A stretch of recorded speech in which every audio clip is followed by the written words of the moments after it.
Hey, Stan Deaton with the Georgia Historical Society. Welcome back.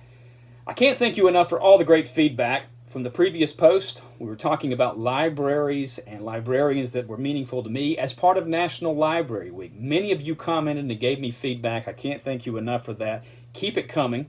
Today I want to continue the discussion by talking about the mother of all public libraries. I am talking, of course, about America's National Library, the Library of Congress. It was established on April 24th, 1800, 220 years ago this week during the administration of John Adams. I first want to begin by recommending this book to you. It's a coffee table book published about 20 years ago on the occasion of the bicentennial of the library. It's called America's Library, the story of the Library of Congress, 1800 to 2000. It was written by James Conaway and published by Yale University Press, lavishly illustrated, a great joy to read if you love books.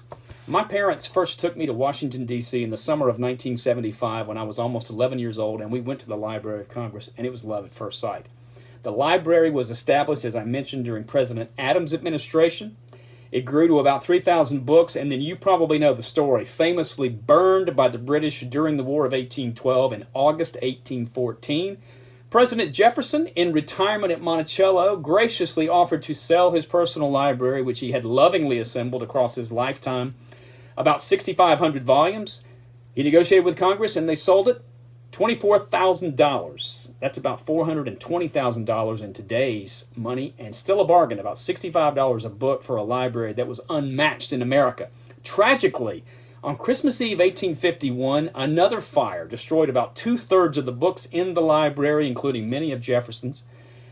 But the library began to really grow in 1870 when the sixth librarian of Congress, named Ainsworth Rand Spofford, established the Copyright Office in the Library of Congress. And so everyone trying to get copyright had to submit 2 copies of whatever it was they were trying to get, whether it was a book, whether it was a photograph, or sheet music, or a print, whatever it was, a map. So the library's collections began to grow astronomically. And in 1897, the library moved into its own building in what became the Thomas Jefferson Building.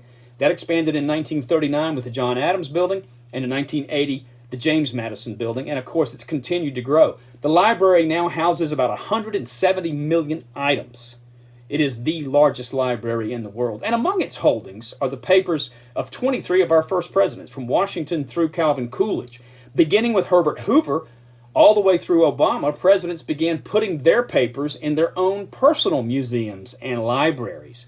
And so from Herbert Hoover all the way through Barack Obama, you can go to these libraries and see their papers, many artifacts having to do with their life before, during, and after the presidency.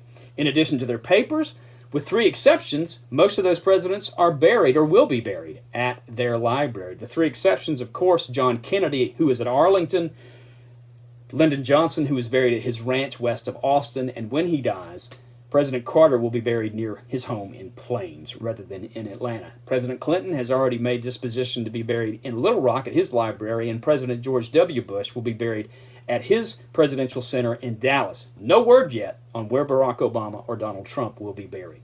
So as we celebrate National Library Week and librarians and books and our love of books, we celebrate our national treasure, the Library of Congress. If you've never been, go and take somebody else with you. It is an inspiring place, and it may inspire you to read or inspire another generation of readers. Stay safe, stay strong. I'm Stan Deaton with the Georgia Historical Society, and as always, thank you for watching.